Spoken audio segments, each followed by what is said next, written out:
ئازیزانی کورسات نیوز وڵاتان لەبێ من زریان ڕەحمانم گرنگترین هەواڵا بوریەکانتان پێشکەشەکەم و سەرەتاش بە ناونیشانەکان دەست پێکەم. دواکەوتنی موچە و زۆربوونی دۆلار لە بازاڕەکاندا بەهای دیناری بۆ بەرزترین ئاست لە 2 ساڵدا بەرز کردەوە.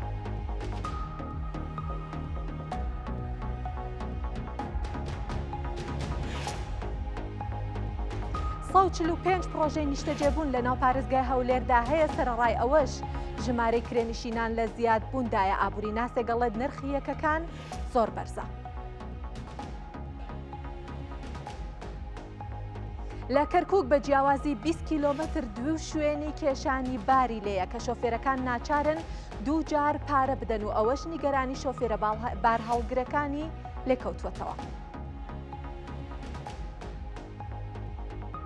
ئەنجومەنی نوێنەرانی ئەمریکا یاسای ڕێکخستنەوەی دراوە جێگیرەکانی پەسەند کرد. ترامپی ژەڵێت ئەو یاسایە بە گەورەترین شۆڕشی دارایی تەکنەلۆژیا لە دوای دروستبوونی ئینتەرنێت هەژمار دەکرێت.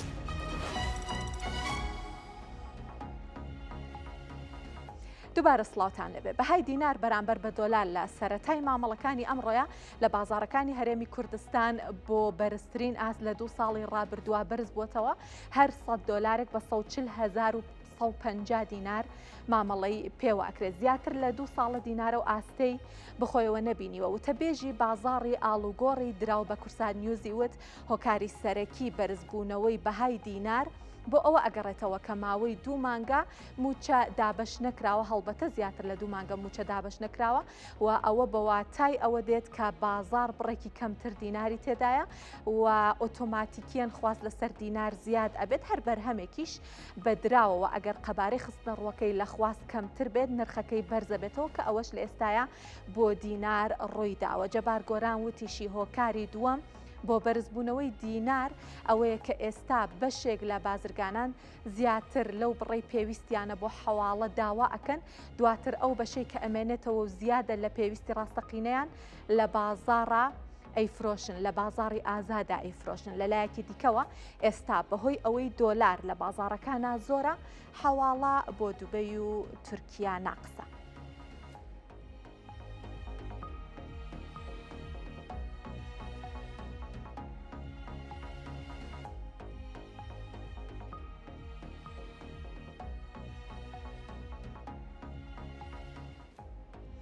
بەشێک لە پرۆژەکانی نیشتەجێبوون ئاستی کواڵیتیان نزمە وەک پێویست چاودێری نەکراون. لە هەولێر سەرباری ئەوەی 2 جۆر مۆڵەتی دروستکردنی یەکە ئەدرێت بەڵام سەدان یەکە چارە نووسیان نادیارە. ئابووری ناسێک ئەڵێت لەگەڵ خراپی کواڵیتی یەکەکان نرخەکانیشیان زیاتر لە پێویست بەرزە. بەشێک لە پرۆژەکانی نیشتەجێبوون مەرج و پابەندیەکانی کوالێتی وەک پێویستیان تێدا بەکار نەهاتووە. چاودێریەکان بۆ ئاستی کوالێت و پێداویستیەکانی پرۆژەکانی نیشتەجێبوون وەک پێویست نییە. بەڕێوەبەری مڵکداتا دەڵێت شوێن و نرخی یەکەکان ئاستی کوالێت و خزمەتگوزاریەکان دیاری دەکات. ژمارەیەکی زۆر پرۆژەی نیشتەجێبوون لە قۆناغی دروستکردنە ئێستا و ئەکری ئەگەر ئێستا وردبینەوە زیاتر لەسەرەوەی کە چۆن مامەڵە بکەین لەگەڵم پرۆژە نیشتەجێبوونانە. بەڕاستی تێوە دابشکاریەکی زۆر هەیە لە دوو تایپایە. بەشێکی هەیە تێبینی زۆری لەسەر بەڵام بەشێکی تری هەیە لیڤڵەکە و ئاستەکەی زۆر بەرز. تێچووی دروستکردنی ئەم یەکە نیشتەجێبوونانە زۆر جارێت حکومەکە بۆی کە چین نرخێک دیاریەکرێ.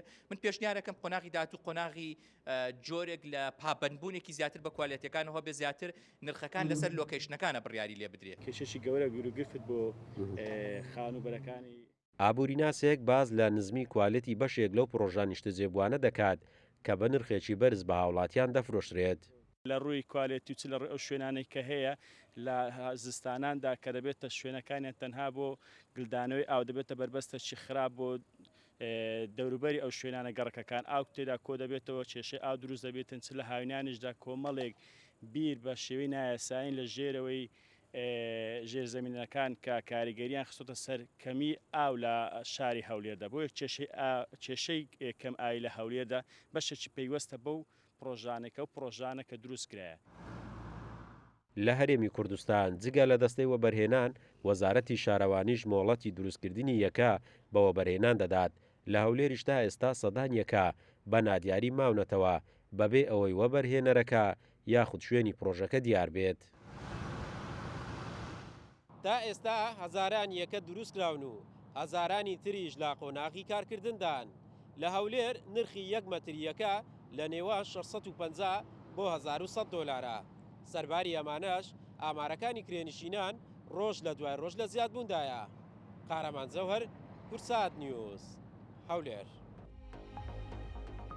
بازانیاری زیاتر دەربارەی یەکە نیشتە جێبوونەکان لە هەولێر وەربگرین بزانێکین ئەم ساڵ چەند مۆڵەت درراوە بەگشتی چەند پرۆژە لە ئەنجامدانایەوە. کۆتوانی لێرە ببینین کۆی پرۆژەکان لە هەولێر 145 پرۆژەیە کە ئەم 145 پرۆژەیە 130,774 یەکەی نیشتە جێبوونیان هەیە و ئەو سەرمایی کە بۆ ئەم پرۆژانە تەرخانکراوە بەگشتی 16 ملیار و 200 ملیۆن دۆلارە. لە نیوەی یەکەمی ئەم ساڵ سێمانگی سەرەتای ساڵی 2025 40 پرۆژە مۆڵەتی پێدراوە کە 30 پرۆژیان مۆڵەتی وەبەرهێنانی پێدراوە، 10 پرۆژەشیان لەلایەن شارەوانیەوە مۆڵەتی پێدراوە. پرۆژانە کە ڕاستەوخۆچنە لای شارەوانی ئەوانن کە ئەرزەکە تاپۆیە و بۆ ڕاپەڕاندنی کاروبارەکانی بۆەوەی کە وەبەرهێنانی تیا بکرێت ڕاستەوخۆ ڕێکارەکان یەکێتە لای شارەوانی و 37 پرۆژەش لە ئێستایا کاری تیا ئەکرێت. لێرە ئەگەر بتوانین ببینین پرۆژە تەواوکراوەکان لە نیوەی یەکەمی ئەم ساڵا 4 پرۆژەن و پێشبینیە کرێت لە نیوەی دووەمی ساڵی 2025 سێ پرۆژەی تریش تەواو بکرێت. کۆی یەکەکان کە تا کۆتایی ئەم ساڵ چاوەڕێ ئەکرێت بگەنە کۆتایی زیاتر لە 50,000 یەکەی نیشتە جێبوونە تا کۆتایی ئەم ساڵ زیاتر لە 50,000 یەکەی نیشتە جێبوون کۆتاییان پێدێ و تەواو ئەکرێت ئەگەر ئاستەنگیان بۆ دروست نەبێمە.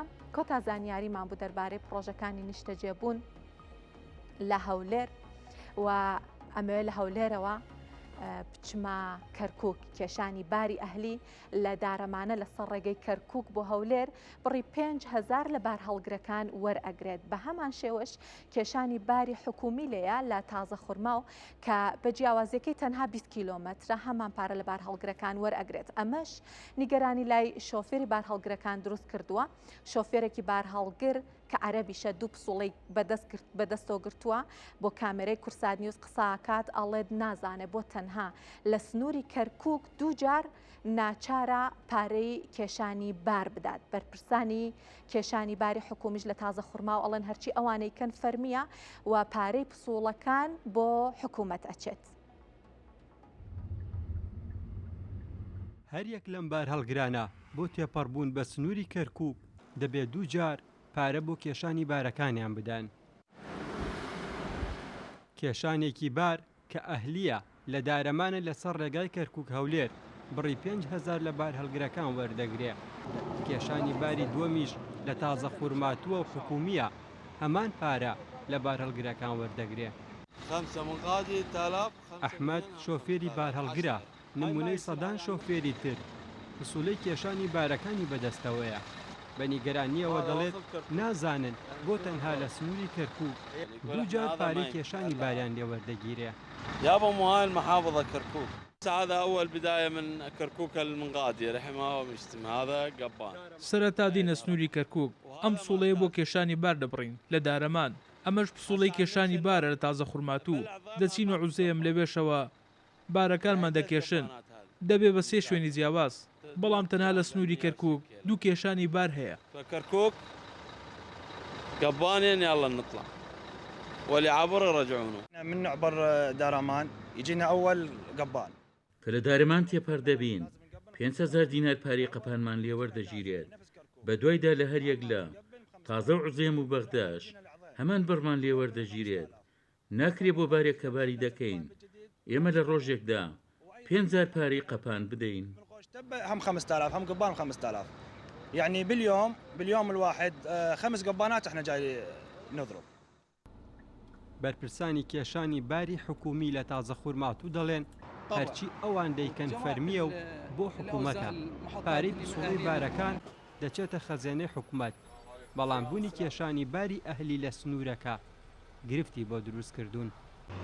حکومیە تابعة لوزارة الأسكان. کێشانی بار لە تازە خورماتوو حکومیە و سەر بە وەزارەتی نیشتە جێبوون و ئاوەدانیە سەر بە ڕێگاوبان. ئێمە کۆمپانیانین بەڵکو حکومین. ئەو کێشانی لە سنووری دارەمانە ئەهلیە و پەیوەندی بە ئێمەوە نییە. ئێمە بە فەرمی سەر بە وەزارەتین و ئەو پسوڵانی بۆ کێشانی بار دەیکەین دەچێتە بەغداد. ناتوانین پسوڵەی یاری پێ بکەین ئەو کێشانی باری لە دارەمان وەک حکومی نییە و ئەهلیە بەڕاستی ئەمەش گرفتی بۆ ئێمە دروست کردووە هذا يصير تضارب ويا المحطة مالتنا. نیگەرانی شۆفێرانی بار هەڵگر لە جیاوازی کێشانی بارەکانیان لە سنووری کەرکووک گەیشتووەتە بەرپرسانی بەغداد بڕیارە بۆ یەکلاکردنەوەی کێشەکە و لێکۆڵینەوە لیژنەیەکی پەیوەندیدار سەردانی کەرکووک بکەن. نێوان کێشانی بار لە دارەمان بۆ کێشانی بار لە تازە خورمات و تەنها 20 کیلۆمەترە، بەڵام لە هەردوو کێشانەکە بار هەڵگرەکان دەبێ بارەکانیان بکێشن و بۆ هەر یەکێکیان بڕی 5,000 دینار بدەن. ئەمەش نیگەرانی لای شۆفێرانی بار هەڵگرەکان دروست کردووە و داوا دەکەن کێشەکەیان بۆ چارەسەر بکرێت. ئاسۆ ئەحمەد، کورسات نیوز، کەرکووک. هەر لە کەرکووک ئەمێنمەوە هەندێک مامۆستای زانکۆ و ئابووری ناس لە کەرکووک باس لەوە ئەکەن کە ئابووری تاکڕەهەند ئەتوانێت زیانی زۆر بە عێراق بگەێنەوە ئەو پشتبەستوویە کە بە نەوت هەیەی و ئابووری نەوت ئەتوانێت لە داهاتووە زیانی قەرەبوون نەکراو بۆ وڵاتە بگەێنێت. هەروەها باس لەوە ئەکەن کە هیوادارن حکوومەتی داهاتوو پارلەمانێکی بەهێزی ببێت بتوانێت بە پلانەوە کەرتی نەوت بخاتە خزمەت کەرتەکانی تر و ئابووری وڵات فرەڕەهەند بکات. حکوومەتی عێراق لە دوای پرۆسی ئازادیەوە ئابوووریەکەی پشتی بەداهاتی نەوت بەستووە. مامۆستایانی زانکۆ لە کەرکووک پشتبەستنی بەغدا بەداهاتی نەوت بە هەڵەیەکی ئابووری دەزانن. پێیان وایە پشتبەستن بە یەکسەر چاوەی داهات ئابووری وڵاتەکە دەخاتە مەترسیەوە. لا شك أن الاعتماد على مورد واحد هو يمثل تحدي كبير جدا للاقتصاد العراقي ويجعل الاقتصاد بێگومان پشتبەستن بە یەک سەرچاوەی داهات ئاڵنگاریەکی گەورە بۆ ئابووری عێراق دروست دەکات. پشتبەستن بەو سەرچاوەیەش کە ڕێگایەکە ئاسانترە بۆ دامێکردنی موچە مەترسیەکی گەورە بۆ ئابووری وڵاتەکە دروست دەکات. ئاکامی خراپیشی دەبێت بە تایبەت لە ڕووی دروستکردنی بێکاریەوە لە وڵاتەکەدا. مەترسێکەش لەوەوە سەرچاوە دەگرێت کە نرخی نەوت ڕوبەڕووی داکشان ببێتەوە بۆ جێی وڵات تووشی کارەسا دەبێت. الاعتماد على مورد واحد هو يضعنا في تحدي خطير جدا. عراق بەتایبەتی داهاتەکەی لە ڕووی دابەزی نرخی نەوتەوە عراق بەڕاستی کۆمبێسکە لە مشکلی اقتصادی مشکلی گەورەتریشی هەیە. عراق هەمومان دەزانین عراق ئێستا وشکە ساڵی هەیە کە بڵێن داهات و ئینتاجی بەرومی بڵێن کشتتوکاڵی کەم دەبێتەوە. هەروەها تەسەحوری هەیە بێگومان تەنانەت هەموو کەشوهەواکانیش کە گۆڕاوە ئێستای شێشێکی گەورەتری بۆ عراق دروست کردووە. ئەوش بابەتی ئاوە لە بەنداوەکانی عراقدا. ئەمانە هەموو کێشەی گەورن. هیوادارین لە حکوومەتی داهاتوودا حکوومەتێک دروست بێت پەرلەمانێکی بەهێز بەڵام لە ڕووی ئابووری و پلانی تایبەتی هەبێت کە بتوانرێت ئەم 46 میلیۆنە کە ئێمە دەزانین لە ساڵی 2030 ژماری دانیشتوان عراق دەبێتە 50 میلیۆن. بێگومان پێویستی بە پلان و حکوومەتێکی بەهێزیە لە ڕووی ئابووریەوە. شارزایکی بواری ئابووریش لە کەرکووک پێی وایە بۆ تێپەڕان نیەم قۆناغا پێویستە عێراق پشت بە سەرچاوی دیکەی داهات ببەستێت. نابێت احتیمادی کولی بکەینە سەر داهاتی نەوت. ئێمە لە عێراق ژێرخانێکی گەورەی ئابووری نەوتمانەیە بەڵام ڕۆژە لە ڕۆژان دێت ئەم ئابووری نەوتە یاخودم ژێرخانی ئابووری نەوتە کەمە بێتەوە. ئێمە لە چەندین وڵاتمان بەدەیان وڵاتەیە بێنەوتن بەڵام ئەوە تا ئیبینین لە عێراق و لە هەرێمی کوردستانیش خۆشگوزرانتر ئەژێن. بۆیە ئێمە دەبێت احتیماد کەینە سەر وزارەتەکان تر. دەبێت وزارەی نەوت لە خزمەتی وزارەتەکانی تری عێراق بێت وەکو وزارەتی پیشەسازی وەکو وزارەتی کشتتوکاڵ. عێراق وڵاتێکی دەوڵەمەندە بە نەوت هەر هەڵکشان و داکشانێک لە نرخی نەوت لە نێو بازارەکانی جیهاندا. ئابووری عێراق دەخاتە بەردەم گۆڕانکاریەوە کە ڕەنگە ڕۆژێک بێت تووشی کێشەی ئابووری گەورەی بکات. وەک ئابووری ناسان دەڵێن ئەوەی حکوومەتی عێراق بۆ ئابووریەکەی پشتی پێدەبەستێت تەنهایە دەکەکەیەتی ئەوش لە بنەڕەتدا بە تەواوی لە ژێر کێفی خۆیدا نییە. عومەر غەریب، کورسات نیوز، کەرکووک. بۆ ڕێکخستنەوە و کۆنتڕۆڵکردنی دراوە جێگیرەکان کە بە ستیبل کۆینەکان ناسراون ئەنجومەنی نوێنەرانی ئەمریکا یاسای جینیەس ئاکتی بە زۆرینەی دەنگ پەسەند کرد. ستیبل کۆین جۆرێک دراوی دیجیتاڵە کە بەردەوام بەهاکەی جێگیر و سەقامگیرە واتە بە پێچەوانەی بتکۆین و ئیستریۆم کە بەهاکەیان نرخەکەیان بەرزی و نزمی بەخۆیەوە بینێت.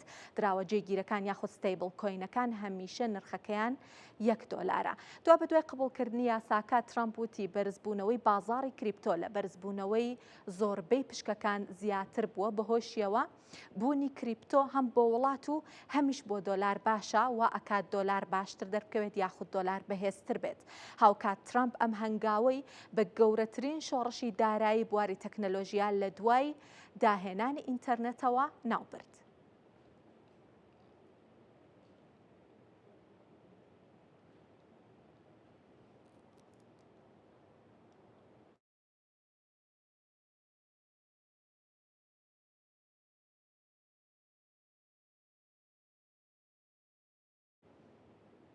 بۆ گفتوگۆی زیاتر دەربارەی دراوە دیجیتاڵیەکان دەربارەی ئەم یاسانوەیە کە لە ئەمریکا پەسەند کراوە ئەچینە لای دکتۆر فەرهەنگ مەغدید پسپۆڕی دراوە دیجیتاڵیەکان کە لە هەولێرەوە لەگەڵمانە سڵاو لێبێ دکتۆر. ڕای جەنابەت سەبارەت بە جینیەس ئەکت چییە و ئەم یاسانوەیە چی ئەگۆڕێت لە بازاڕی کریپتۆکەرەنسیەکانە؟ زۆر سپاس. طبعاً ئێمە دەمێکە چاوەڕێین ئەو هەفتانەیە کە هەفتەیەکی زۆر گرنگ بوو لە چواردەی ئەو مانگەوە هەتا هەژدەی مانگ کە پێی دەوترا کریپتۆ ویک. طبعاً ئەوە تەکمیلەی ئەو بریارە سیاسیانە و استراتیجیانەی کەوا ترامپ دای لە مارسی 2025 لە سەرەتای ئەو ساڵەوە کە گوتی طبعا استراتیجی کریپتۆ استراتیجی پلان یان بزنس کریپتۆ استراتیجی پلان دادەڕێژرێتن و هەروەها ئەمریکا دەکرێتە کەپیتال سیتی ئۆف دیجیتال کەرەنسی. طبعاەوە یەک لەو شتانە بوو کەوا سەپۆرتی ئەو قسانەی کەوا ترامپ کردی ئەو ویکە ئەو هەفتانە بوو کە تیایدا باسی سێ بنەمای یاسایی زۆر گرنگ کرا کە جینیەس ئەکت بوو، کلیرانس ئەسێت ئەکت لەگەڵ ئەنتی CBDC. فطبعاً هەرسێکی سێ خاڵی یاسایی کە زۆر گرنگە لە بۆ بەکارهێنانی کریپتۆکەرەنسی لەسەر ئاستی طبعاً ئەمریکا ویلایەتی متحیدەی ئەمریکا و لەگەڵ هەموو جیهانە. فطبعاً تأسیرێکی زۆری هەیە لەسەر دەوڵەتەکانی تریشەوە. فطبعاً لە هەمووشیان گرنگتر مەسەلەی ئەو جینیەس ئەکتە کە تیایدا ستیبل کۆین بەرقەرار بکرێتن کە طبعاً تەوقیعیشی لەسەر کردووە بریارەکە کۆتایی پێهات بتوانرێت بە فەرمی ئەو ستیبل کۆینانە بەکاربێتن لە ئەمریکا و لە دەوڵەتەکانی تریشەوە و هەروەها وەک متمانەک وەکو متمانەیەک وەکو ستیبل کۆین جێ و ڕێ شوێنی خۆی بگریتن لەناو هەموو دراوەکانی تر لەسەر ئاستی جیهانیەوە. باشە ئەمەی ئەمریکا کردی ئەمەی ترامپ کردی ئەتوانێت ڕۆڵ مۆدێڵێکی باش بێت بۆی وڵاتانی دیکەی جیهان چاوی لێ بکەن، وڵاتان هەمان کار بکەن و هەمان یاسادا بڕژن و پەیڕەوی بکەن؟ بێگومان ئەمە دەست پێش خستنێکی زۆر گرنگە. هەر جەنابیشت شارەزای لەوەی کەوە ئەمریکا وەکو فیدرال ریزێرڤ هەموو دنیا ڕەبتی بە فیدرال ریزێرڤ بانکەوە هەیە کە هەر یاسایەکی ئابووری دادەڕێژرێتن تەسیری لەسەر بانکی مرکزیەکانی جیهان دەکاتن و هەروها یاسایەکان ڕێڕەو دەکرێتن و تەطبیقیش دەکرێت. ئێستا کە ئێمە لەبیر نەکەین مەسەلەی کریپتۆکەرەنسی ئەگەر چووە ناو قالبی تەطبیق وەکو یاسا لە ئەمریکا طبعاً ئەوە تەسیرێکی زۆر دەبێت لەسەر دەوڵەتەکانی تریشەوە لەسەر بانکی مرکزیەکانی تریشەوە و طبعاً ئەگەر بێت و تەمەشای داتا و ئەنەلیسیس بکەین زۆری دەوڵەتەکانی تریشەوە گرنگی بە مەسەلەی کریپتۆکەرەنسی دەدرێتن وەکو ئەمڕۆ لە 2025ەوە.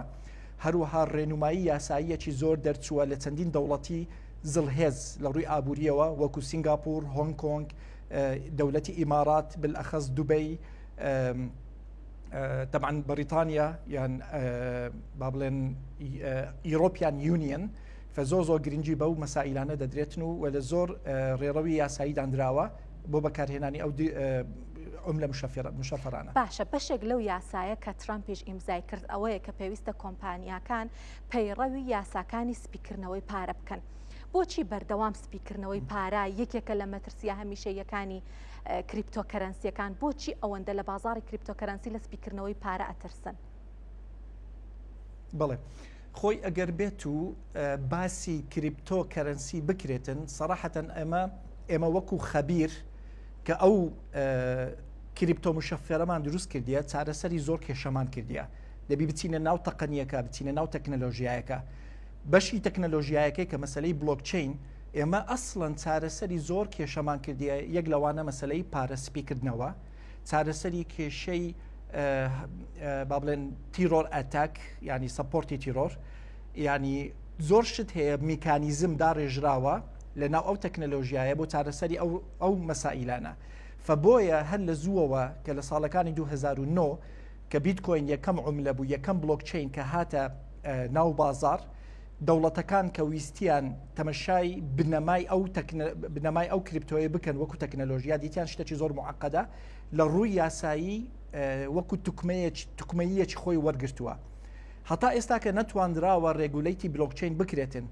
لۆچکە ئێمە چارەسەری زۆر لەو مەسائلانەمان کردووە بە پێچەوانەوە خەڵک لە ناو میدیا و لە ناو بازار و لە بینی شەریکاتەکان زۆر باسی مەسلەی مەنی لۆندرینگ و تیرۆر سەپۆرت دەکرێتن کەچی ئەمن هەز دەکەم تۆزێ دوورە لە واقع چونکە گەبێت و داتا کۆکەینەوە ئێستا کە هەموو کریپتۆکەرنسی لە 2025 خۆی لە 4 تریلیۆن مارکێتێکی 4 تریلیۆنی وەرگرتووە فبۆیە حەجمەکەی بەو حەجمە نییە ئەگەر بێت و باسی مەسلەی مەنی لۆندرینگ لەسەر کریپتۆکەرنسی بکەی بە درێژایی مێژووەوە ئەو مێژووە کورتێکە هەیەی ئەمن هەز دەکەم مەسلەکە تۆزێ مبالغەی پێدراوە کەچی وان نییە ئەوە یەک دوو دەبی بچینە سەر بنەمایەکەوە چکە ئێستا کە گەبێت و مەنی لۆندرینگ لە ڕێی بلۆکچین بکرێتن زۆر بە ئاسانی ئەو شتانە دەدۆزرێتەوە بەڵام کەچی لە کۆنڤنشن لە نۆرمال کۆنڤنشن بانکینگ یان مەسلەی بانک و سیستەمی بانکی ئەگە بێت و مەنی لۆندرینگ ڕوو بداتن تەواو بزر دەبێتن باشە لە مۆڵامی ئێوە شتێک سەرنجی منی ڕاکێشە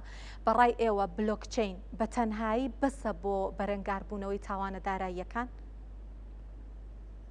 زۆر قسەکەت ڕاستە بەسە لە لای منەوە چکارۆکو باسم کرد تەکنەلۆژیایەکی زۆر معقدە یعنی سیستەمەکی دارایی معقد بە ئەلگۆریتمەک دامەزراوە ینی هەندەسیەتێکی زۆر معقدی هەیە زۆر مەسائلی یاسایی هەیە ئێمە چارەسەرمان کردووە لەناو ئەو تەکنەلۆژیایە ئەگەر بێت و ئەو بلۆکچینە تەطبیق بکرێتن بالفعل چارەسەری زۆر کێشە دەکاتن و ئەگەر بێت و داتا کۆکەوە ئێستا کە زۆری بانکەکان بانکی جیهانیەکان بلۆکچینیان بەکارهێناوە اعتیمادیان کردووە بەکاریشی دەهێنن لۆ چارەسەری ئەو کێشانە یعنی دەتوانم ناوەکانیشت هەندێک لۆ بڵێم جێبی مۆرگانمان هەیە سیتی بانکمان هەیە مۆرگان ستالینمان هەیە زۆری لەو بانکانە هەتا HSBC اعتیمادی بلۆکچینیان کردووە وەکو تطبیقیش بەکاری دەینن حتا لەسەر ئاستی دەوڵەت سنترال بانکەکان بلۆکچینیان دروست کردووە بەکاری دەینن لۆ چارەسەری ئەو کێشانە باشە دکتۆر ئەی ڕۆڵی کۆمپانیاکانی دراوە ئەلکترۆنیەکان چییە لە سپیکردنەوەی پارە یان ئەسڵەن بەرەنگاربوونەوەی سپیکردنەوەی پارە سەراحەتەن ئەوە دەگەڕێتەوە سەر سیاسەتی ئەو کۆمپانیا هەروەها دروستبوونی کۆمپانیایەکە لە چێوە دروست بووە چونچی بۆ نمونە ئێمە وەکو ئەزمونێک کە کاتێک خۆم لە پرۆسسی ئەو ئەزمونەدا ئیشم کردووە لە هەر دەوڵەتێک کە کۆمپانیایەک دەست دەکا بە دروستکردنی دراویەکی مشەفەر ڕوبەڕووی لیژنەی یاسایی و هەروەها لە هەندێک دەوڵەت ڕوبەڕووی لیژنەی شەرعیش دەبیەوە ئەلێبێندەر جۆرەها زۆر یاسا دێتە بەردەم کەوا سەیری ئیشەکانی تۆ پرۆسسی ئیشەکان و طبیعەتی ئەو کریپتۆی کە دروستت کردووە لەگەڵ ئەو ڕێڕەوە یاساییەی کە لە دەوڵەتە داڕێژراوە و زۆر جار بە هەماهەنگی ئەو کۆمپانیایانە لەگەڵ ئەو جیهاتە مختەسانە ئیشیان کردووە هەتا ئەو باڵێن فرەیمۆرکەمان داڕێژتووە فرەیمۆرکی یاسایی کە چۆن ڕێگولیت بکرێتن بۆیە ئەگەر بێت و لە دەوڵەتە بۆیە بەپێی بەپێی زانیاریەکانی ئێوە بە دیاریکراوی ئەم یاسانوەیە کە ئیمزاکراوە ئەبێتە هۆی گەشەی بازارەکە و گەشەی کریپتۆکەرەنسیەکان یاخود بە جۆرێک وەکو هەندێک لە ڕەخنەگرانەڵێن بربەستە بێت بۆ داهێنان لە بوارەکەیە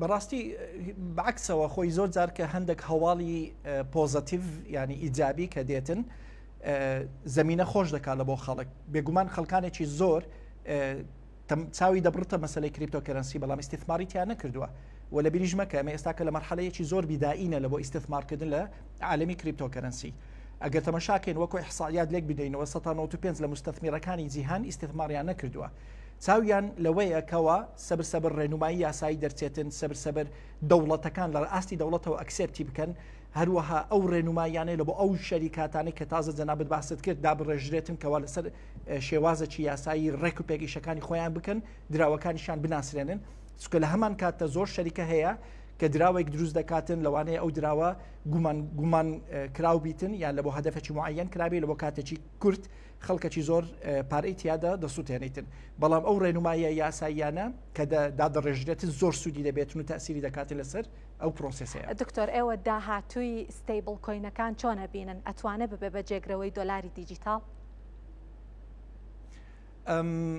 بێگومان ئەمە چونکە ئەگەر بێت و سەیری ئابووری بکەین وەکو ئابووری ناسەکان ئێستا کە دەزانین جیهان ڕوبەڕووی ئەزمەتی ئابووری زۆر گەورە بوونەتەوە فەمەش تەمان بابەتێکی خۆی لە خۆیدا قوڵ و دوور و درێژە ئەو ئەزمە ئابوورێکی ئێستا کە ڕویان تێ کردووە مەسلەی ستیبل کۆین چارەسەری یەک لەو کێشانە دەکاتن ئێستا کە مەسلەی دۆلاری ئەمریکی و بە تایبەتی کە کاتێک دۆلاری ئەمریکی بەکاردێتن وەکو مرکزیەت و هەروەها بۆ کڕین و فرۆشتنی نەفت ئەگەر بەهای خۆی لە دەست دابێتن و زۆری لە دەوڵەتە زڵهێزەکان بەکاری ناینن ئێستا وەکو رووسیا و سین کە ڕویان لە کریپتۆ کردووە بۆ فرۆشتنی نەفت و یان هەندێک لەو دیجیتەڵە کەرنسیانی کە خۆیان دروستیان کردووە تەسیری لە بەهای دۆلاری کردووە بەڵام ئێستا کە کاتێک ترامپ بریاریدا لەسەر ئەم ستیتمنتە کە جینیەس ئەکت وەکو ستیبل کۆین لە بۆ یونایتد ستیتس تەسیرێکی زۆر دەکاتن کە پشت بە بەهای دۆلاری ئەمریکی بگرێتن یانیش ئەگەر هەر حاڵەتێک دۆلاری ئەمریکی بەهای لە دەست بداتن ستیبل کۆین دەبێتە بەدیلێکی زۆر چاک. با باسێکی کریپتۆکەرەنسیەکان بکەم بە گشتی سەرڕای ئەو هەموو بەرزی و نزمی و هەوراز و نشێوە کە بازارەکە بخۆیەوە بینیوە کە لە دیمەنەکە ئەڕوانن پێتان وایە کە هێشتا هەلێکە بۆ بەرهێنان و پێشنیارەکەن کە هاوڵاتیان ئەمە بوارێکی باش بێ کەرتێکی باش بێ بۆیەوە بەرهێنانی تیا بکەن؟ خۆی سەراحەتەن مەوزوعەکە ئەگەر بێت و بەگشتی باسی بکەین تۆزێ پێویستی بە زانیاری هەیە هەر کەسێک کە کاتێک بێتە ناو کریپتۆکەرنسی دەبی زانیاریەکی وردی هەبێ لەسەر ئەو مەوزوعانە ئەمن زۆر نەسیحەت دەکەم ئەو گەنجانە بە تایبەتی پێشەوەی ئیستثمارکەن لە کریپتۆی ئیستثمارکەن لە علم و زانیاری ئەوە یەک خاڵی دوو ئەو مەسەلە ڕێنماییانە کە زۆر گرنگە چاومان لێبیتن چکە لە هەر دەوڵەتێک جۆرە ڕێنماییەک هەیە ئێستا بۆ نمونە لە عێراق تۆزێ کێشە هەیە ریستریکشن لە ڕووی بەکارهێنانی کریپتۆکەرنسی دەبی ئاگەمە لەو ڕێنماییانە بێتن فبەگشتی ئیستثمارکردن لە عالمی کریپتۆکەرنسی بە تایبەتی ئەو کریپتۆیانەی کەوا ستیبڵە ینی بنەمای خۆی داڕێژتووە و قووەتی خۆی هەیە هیچ زەلەر نییە و دائیمەن ئەمە تەماشای سگمنتی دەرەوە ما بکەین بازار سێ سگمنتمانەیە سگمنتی حکوومەت و شەریکاتە تایبەتیەکان کۆرپەرەیت و هەروەها خەڵک هەر یەک لەو سگمنتانە دەتوانێت جۆرێک لەو نەوع کریپتۆیانەی کەوا هەن بەردەستن دەتوانن ئیستثماری تیا بکەن لەسەر ئاستی خۆیانەوە لەسەر ئاستەکی معەن نەک لە ئیفراتەوە. بەڵێ باسیەوە تانکردکە ئەگەر گەنجێک بێ بچێتە بازارەکە پێویستە هەندێک زانیاری و هەندێک ڕۆشنبیری هەبێ بە بۆچوونی ئێوە بۆ چوونە ناو بازاری کریپتۆکەرەنسیەکان پێویستە تاک چ کارامەیەکی هەبێت ئەبێت چی بزانێت؟ بەڵێ خۆی ئەگە بێت و بە پرۆسسێکە باسی بکەین ئەگەر ئەمن سەیری لیستی کریپتۆیەکان بکەم ئەگە بمەوە ئیستثمارکەم لە کریپتۆیەک یەکەم شت ئەو کریپتۆی دەبی دراسی کەم بە وردی سەیری وبسایتیان دەکەم سەیری ڕۆدماپیان دەکەم ڕۆدماپیان لە بزنس پلانەکەیەوە دەرەچێتن چکە هەر کۆمپانیایەک بزنس پلانی خۆی هەیە و زۆر گرنگە دەبی بزانرێتن ئەو کریپتۆیە کە دروست کرایە لەسەر بلۆکچینێک دروست کراوە چکە هەر کۆمپانیایەک بلۆکچینی خۆی هەیە کریپتۆی هەبێک بلۆکچینی خۆی هەیە دەبی تاکید کە ئەو بلۆکچینە بوونی هەیە چکە بلۆکچین شتێکە پێ دەڵێن ئۆپن سۆرس کراوەیە هەموو کەس دەتوانی ئەکسسکە لەڕێی گیت هاپەکان دەتوانی کۆمیونیتیەکەی ئەبا بڵێن تەکنیکل کۆمیونیتی ببینیتن بچێتە ناو ئالوگۆری ئەفکاریانەوە ئەو کۆمەڵە شتانە شتی تەکنیکی تۆزە ناخۆشە بەڵام دەبی بە وردی دراسە بکەیت ئەو شتانە دەبی زیاتر شارەزای لێ بکەی ئەو جەبچێنە ئەو کریپتۆ ئەگەنا بە دوو دیعاە و قسەی یوتیوب هەڵ نەخەڵەتێن ئەوە زۆر گرنگە. دکتۆر فەرهەنگ مەغدید پسپۆڕی دراوە دیجیتاڵیەکان سپاس کە لە هەولێرەوە لەگەڵمان ئامادە بوون زانیاری زۆر باش و وردەکاری زۆر باشمان لێوەرگرتن هەر دەربارەی ئەم بابەتە دەربارەی ئەو یاسا گرنگە کە دوێنێکە لەلایەن ترامپەوە ئیمزاکرا ئەوترێت شۆڕشێکە لە دنیای کریپتۆکەرەنسیەکانە لێرەیە هەندێک گوردەکاریە خەمەڕ و باسی یاساکە ئەەکەم بزانێکین کە چییە و چی پەسەند کراوە ئەو پرۆسەکە پیا تێپەڕیوە چۆن ناو چۆن بووە ئەم یاسایە یەکەم یاسای فیدراالیە بۆ ڕێکخستنەوەی ستیبل کۆینەکان لە ئەمریکا ستیبل کۆینەکان ئەو کۆینانن کە بە پێچەوانەی بتکۆین و دراوەکانی تر کە بەرزی و نزمی زۆر بخوانەوە بینن سەقامگیرن و هەر ستیبل کۆینێک یەکسانە بە $1 خۆی ئەم یاسایە هەفتەی 6 2025 لەلایەن سیناتۆر بیڵ هێگرتیەوە پێشنیار کرا ڕاگەیەندرا و هەفتەی 7 لەلایەن ترامپەوە ئیمزاکرا بڕیارە کۆتایی ساڵی 2026 جێبەجێ بکرێت جا چەند خاڵک لە خۆگرێت یەکیان چاودێری حکومیە لەسەر ستیبل کۆینەکان و لەسەر کۆینەکان ئەمریکا لە یاساکەیە باسی لێکرا ئەوەیە کە کۆمپانیا گەورەکان ئەوانە کە دراوەکان ئەخەنە ڕوو ئەیخەنە بەردەستی بەکارهێنەران پێویستە کە لەلایەن دامەزراوە فیدراالیەکانەوە بەردەوام چاودێری بکرێن و کۆمپانیا بچووکەکانیش لەلایەن دامەزراوە ویلایەتیەکانەوە ئەو دامەزراوانە کە ویلایەتەکان بە جیاوازی بۆ خۆیان دەستنیشانیانەکەن چاودێریان بخرێتە سەر. لە یاساکەیاڵێ پێویستە دراوەکان ستیبل کۆینەکان لە 100% پاڵپشتی ڕاستەقینیان هەبێ واتە هەموو تۆکنێک بە $، پاڵپشتی کرابێ بۆ واتایە کە هەر کۆمپانیاک بۆ نمونە بە گریمانەی ئەگەر 100 تۆکنی هەبێت پێویستە بە هەمان قەبارە $، هەبێت لە هەژماری خۆیان بۆی بتوانێت پاڵپشتی دراوەکە بکات پاڵپشتی ستیبل کۆینەکە بکات و لە داهاتووە ڕێگر بێت لەوەی کە خاوەنی تۆکنەکان خاوەنی دراوەکە ئیفلاس بکەن بە جۆرێک لە جۆرەکان و پێویستە کە کۆمپانیاکان راپۆرتی مانگانەی یەدەگ و وردبینی خۆیان ڕادەست بکەن ئەمەش هەر لە درێژەی چاودێریکردن و هەروەها یاسا ینی بە یاسا ڕێکخستنەوەی دراوەکەیە پشگیری بەکارهێنەرانیش بە پێی یاساکە بەم شێوەیەکە تەواوی سەرمایەکەیان هەر کاتێک کە بیانەوێت بە هەمان نرخ کە کڕیویانە پێیان ئەدرێتەوە واتە ئەگەر بم پێ بێ ئیتر زیان بەرکەوتن نییە و وەکو وتمان بەهێزیەکەی ئەتوانێت وەکو بەهێزی $، بێ کە تۆ هەت بوو بە پێی ئەم یاساگەر وەک خۆی جێبەجێ بکرێەوە بزانەکە $، لە ماڵۆدانەوە قەدەغەکردنی ڕێکلامی چاواشەکارانە یەکێکی ترە لە ڕێکارەکان واتا بۆ نموناگەر کەسێک ڕێکلام بکا بڵێ ئەم کۆینە لەلایەن حکوومەتەوە پشگیریەکرێت ئەمە ڕێگە پێنەدراوە ڕوبەڕووبوونەوەی سپیکردنەوەی پارەش یەکێکی ترە لە بەشەکانی یاساکە ئەڵێت شوناسی ئەو کەسانە کە کۆینەکان ئەکڕن ئەبێت تاوتوێ بکرێت کامە بە ئینگلیسیەکەی ئەبێ بە know your customer واتە ئەمە یاسایەکە کە تۆ بێ مشتریەکانت ئەو کەسانەکە کۆینەکان ئەکڕن بیان ناسی و ئەما بێ کۆمپانیاکان پابند بکرن پێی و ئەڵێ توانای دەست بە سەراگرتنیان سڕینەوەی تۆکنەکان بە یاساواتە لە هەر کوێیەکە هەست بکرێت کە ئەم خاوەن تۆکنانە ئەم خاوەن دراوانە دراوکەیان بە نایاسایی دەستکەوتووە سپیکردنەوەی پارەیان پێکراوە حکوومەت بۆی هەیە بە پێی یاسا دەستی بەسەرا بگرێت و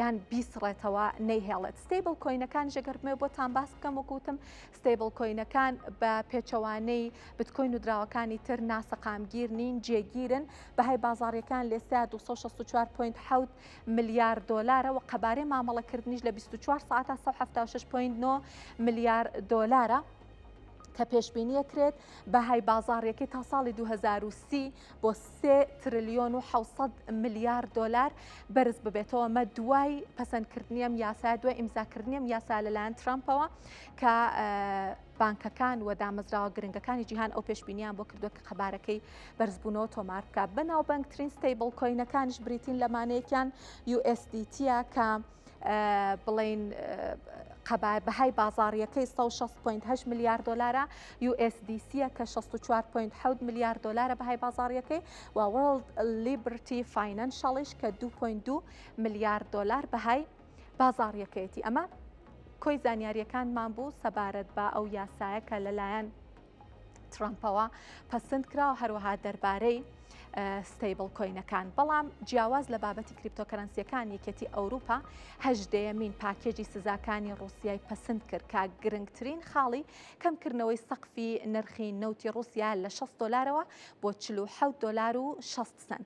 سزا نوێیەکان کەرتی وزە و کەرتی دارایی و بانکی و هەروەها بازرگانی و پیشەسازیەگرێتەوە ئامانج لێی سنووردارکردنی داهاتەکانی ڕووسیایە تا لەو ڕێگەیەوە بتوانن فشار لەسەر مۆسکۆ دروست بکەن بۆ ڕاگررتنی هێرشەکانی بۆ سەر ئۆکراین بۆ جێبەجێکردنی و سزانە یەکێتی ئەوروپا. پێویستی بە ڕەزامەندی هەموو وڵاتانی ئەندام بوو بەهۆی ناڕەزایەتی سلۆڤاکیا چەند وڵاتێکی دیکە چەند هەفتەیەک پەسەندکردنەکەی دواکەوت.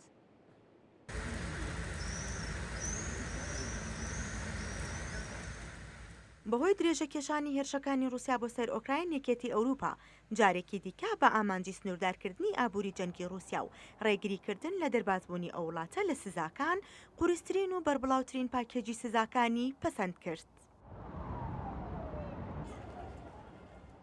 هەژدەیەمین پاکێجی سزاکان کەرتە سەرەکیەکانی ئابووری رووسیای لەخۆ گرتووە، لەوانە کەرتی وزە و کەرتی دارایی و کەرتی بانکی و هەروەها کەرتی بازرگانیش. سزانوێیەکان ئەو کەسایەتی و کۆمپانیایانەشی گرتەوە کە لە دەرەوەی رووسیا و لە وڵاتانی دیکەن و ئەوەش پەیامێکی ئاشکرایە بۆ ئەو وڵاتانەی هاوکاری رووسیا دەکەن. هاوکاریکردنی داگیرکرد تێچوو بە دوای خۆیدا دەهێنێت.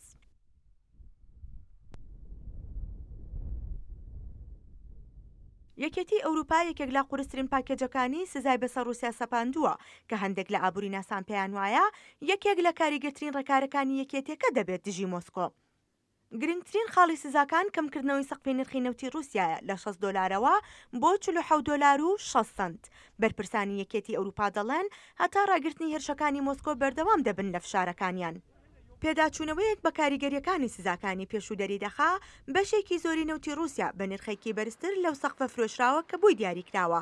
هۆکارەکەشی بۆ ئەو دەگەڕێتەوە کە پێکاتی جێبەجێکردنی سزاکان و هەروەها چاودێریکردنیان شەفاف نەبووە و ئابووری ناسانیش هۆشیاری دەدەن لەوەی بەبێ پێشگیریکردنی وڵاتانی گروپی حەوت بە تایبەتی ئەمریکا ئەگەری زۆرە سزاکان وەک پێویست ئامانجەکانیان نەپێکن. جگە لە کەمکردنەوەی سەقفی نرخی نەوتی رووسیا، سزا بەسەر هێڵی بۆری نۆردی ستریمی 1-2 هەروەها کەشتە تارماییەکان و چەند کەسایەتی و دامەزراوە و کەرتی بانکی و دارایی رووسیاشدا سەپێنراوە. سەرۆکی ئۆکراین ئەو بڕیاری یەکێتی ئەوروپای بە بڕیارێکی پێویست و گونجاو ناوبردووە و جەختی لەوە کردوتەوە کە کەمکردنەوەی داهاتی نەوتی رووسیا بۆ ڕاگررتنی هێرشەکان زۆر گرنگە. پەسەندکردنی هەژدەیەمین پاکێجی سزاکانی یەکێتی ئەوروپا بۆ سەر رووسیا بەهۆی ناڕەزایەتی سلۆڤاکیا و یۆنان و قوبروس و ماڵتاوە چەندین هەفتە دواکەوت و لە کۆتاییدا سلۆڤاکیا دوای وەرگرتنی گەرنتی بۆ بەرەنگاربوونەوەی لێکەوتە ئابوووریەکانی سزاکان ڕەزامەندی لەسەر درا و هەموو وڵاتانی یەکێتێکە بە هاودەنگی سزانوێیەکانیان پەسەند کرد.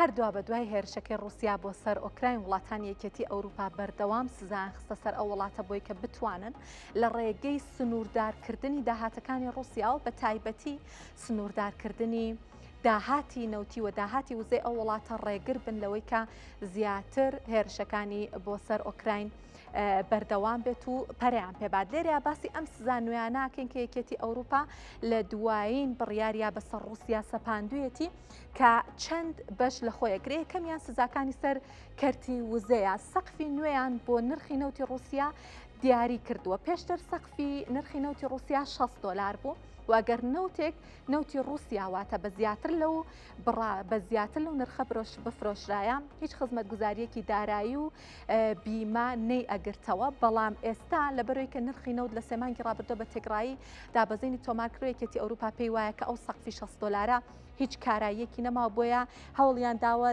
لە 15 کەمتر لە تێگڕای نرخی جیهاندای ببەزێن و $60 کرۆ بە $47.60. کاتی جێبەجێکردنی ئەم سزایانە 3 ئەیلولا وەکو باسیشم کرد ئەو سەقفی کە پێشتر لەسەر نەوتی رووسیا دیاریکرا بوو $60 بوو.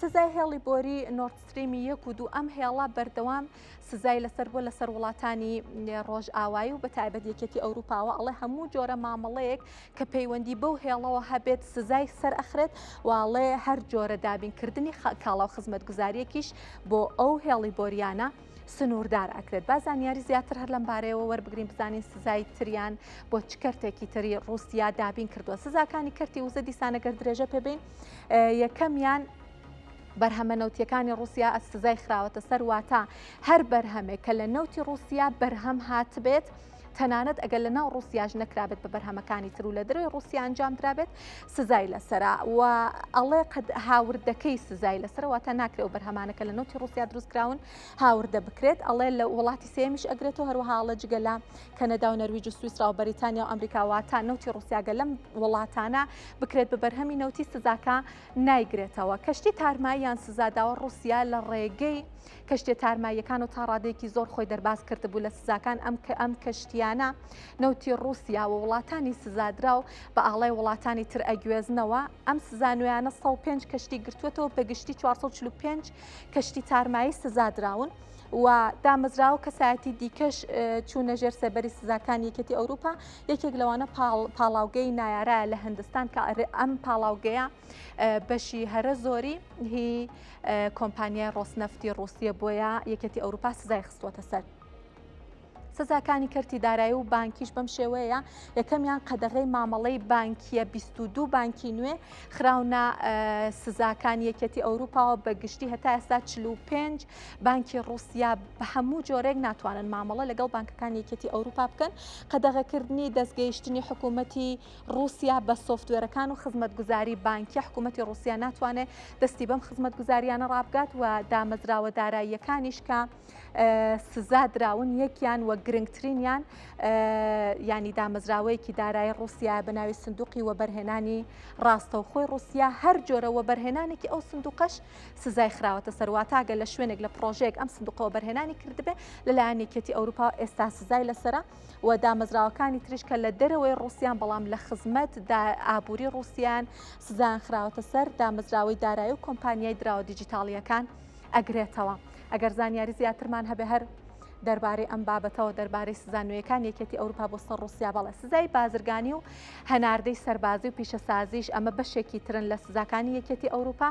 ئەڵێ ترانزیتی هەندێک کاڵا لە رووسیاوە قەدەغە کراوە 8 کۆمپانیای سەربازی پیشەسازی بیلاڕووسیاش کە دیسانەمش لە خزمەتی داهاتی رووسایە قەدەغی خراوەتە سەر و هەندێک دامەزراوەی نوێش کە بڵێن دامەزراون دیسانەوانیش سزا دراون کام دامەزراونە 15یان لە رووسیان حوتیان لە چین و هۆنگکۆنگن و چواریشیان لە تورکیان.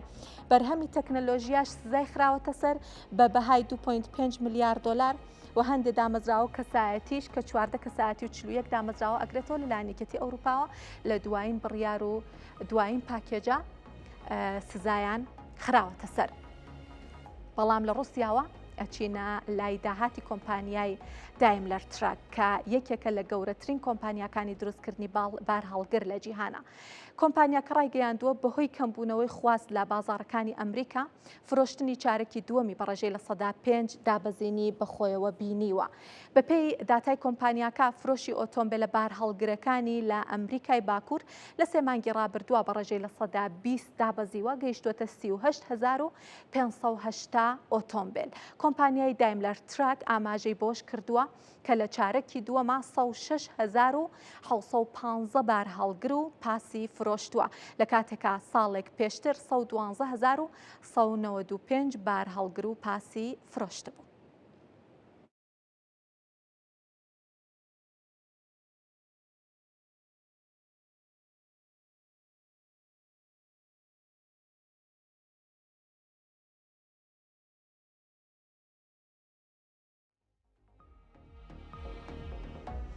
لێرە باسی کۆمپانیاکەتان بۆ کەم بابزانێکین ئاستی فرۆشتنی و داتاکان کە خستوێتی ڕوو بە چ شێوەیەک بۆ دامەزرێنەرەکانی ئەم دوو پیاوەن یەکیان گوتلیب دایملەر و کارل بێنزن کە 128 ساڵ تەمەنی کۆمپانیاکەیە 102,000 کارمەندی هەیە لە 125 وڵاتی جیهان و خاوەنی 792 ملیۆن پشکە. بازانیاری زیاتر وەربگرین هەر دەربارەی کۆمپانیای دایملەر تراک. خاوەنی پشکەکانی ینی لە 144.7 پشکەکانی بەدەست دامەزراوە داراییەکانەوەیە. مرسدس بن 130 پشکەکانی هەیە. تاکفرۆشەکان 15 پشکەکانیان هەیە. سندوقی متمانی مرسدس بن 105 زیاتر لە 105 و دەسەڵاتی وەبەرهێنانی کوێتیش لە نزیکەی 105 پشکەکانی کۆمپانیاکە هەیە. گرنگترین بازاڕەکانی ئەم کۆمپانیایە ئەمریکا، ئەڵمانیا، بەرازیل و هندستانن. زانیاری زیاترمان ئەگەر هەبێت هەر لەم بارەیەوە بەڵێ. فرۆشتنی کۆمپانیاکە و ئەتوانین ببینین 460 یەکەواتە 460 بار هەڵگر و پاسی فرۆشتووە کە داهاتەکەی 58 ملیار دۆلار بووە و پوختەی قازانجەکەشی 3 ملیار و 200 ملیۆن دۆلار بووە بەپێی داتاکان کە کۆمپانیاکە خۆی خستوێتیە ڕوو. ئەگەر زانیاری و داتا و ژمارەی ترمان هەبێ هەر دەربارەی ئەم کۆمپانیا بەڵێمە کۆتا داتا و زانیاریمانە دەربارەی دایملەر ترەک و هەر بەم هەواڵش کۆتایی با هەواڵابووریەکانە هێنین. زۆر سپاس کە بینەرمان بوو.